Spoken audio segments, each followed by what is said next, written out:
میر جعفر 1757 میں بنگال کے نواب سراج الدولہ کا سپہ سالار تھا۔ انگریز بنگال کی بندرگاہ پر تو قبضہ کر چکے تھے، مگر بنگال کی حکومت پر قبضہ کرنا ان کے لیے دشوار تھا۔ اس کے لیے انہوں نے سپہ سالار میر جعفر کو بنگال کے نواب بنانے کی آفر دی۔ اس کے سلسلے میں جنگ کے دوران فوج کو اپنی جگہ سے نہ ہلنے کی ہدایت دی تھی۔ میر جعفر حکومت کے لالچ میں آ گیا اور عین حملہ کے وقت نواب کی فوج کو حملہ کا جواب دینے سے روک کے رکھا۔ اس طرح انگریز بآسانی یہ جنگ جیت گئے۔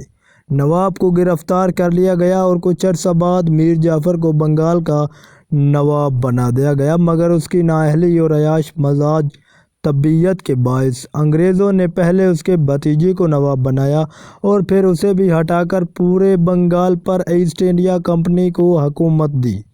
یہ محل جس کے کھنڈرات کی آپ تصویر دیکھ رہے ہیں، آج سے 300 سال پہلے انتہائی خوبصورت اور بہت بڑا محل ہوا کرتا تھا، لیکن جیسے ہی اس محل کا مالک مرا، اس کے بعد کسی نے اس محل میں آباد ہونے کی کوشش نہ کی۔ لوگوں کو اس محل سے شدید نفرت تھی، اور یہ نفرت ایسی تھی کہ 300 سال گزرنے کے بعد بھی اس نفرت میں کمی نہیں آئی، بلکہ اس سے نفرت کا اظہار لوگ پہلے سے بھی زیادہ شدت سے کرنے لگے۔ مثال کے طور پر جب کوئی شخص اس محل کے قریب سے گزرتا تو آج بھی اس کے اوپر تھوک کر گزرتا ہے، حتیٰ کہ کچھ لوگ نفرت میں اس قدر انتہا پسندی کا مظاہرہ کرتے ہیں کہ اس کی دیواروں پر باقاعدہ جوتے مارے جاتے ہیں۔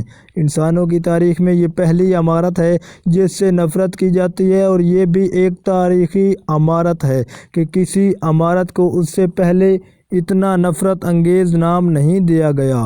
یہ ایک تاریخی ریکارڈ ہے۔ اس کو اس ملک کی گورنمنٹ نے سرکاری طور پر اسے غدار محل کا نام دے رکھا ہے۔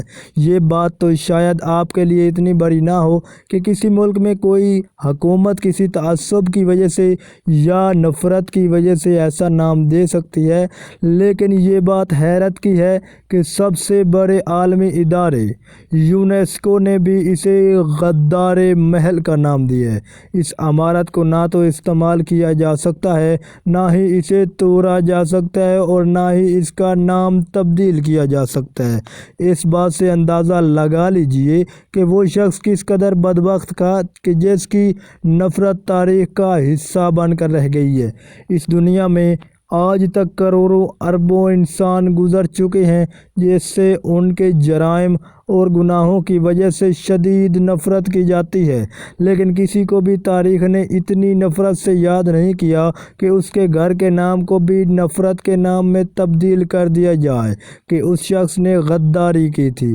تاریخ نے جس طرح اسے یاد رکھا، اس سے ثابت ہوتا ہے کہ غداری ایک ایسا گناہ اور جرم ہے جسے دنیا کبھی بھی معاف نہیں کرتی۔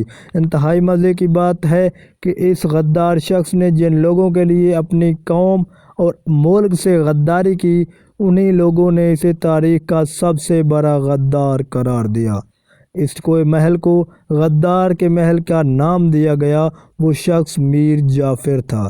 اس کا یہ محل بھارت کے مغربی بنگال میں واقع مرشد آباد کے مقام پر ہے۔ غدار غداری کر جاتے ہیں، لیکن تاریخ انہیں یاد رکھتی ہے۔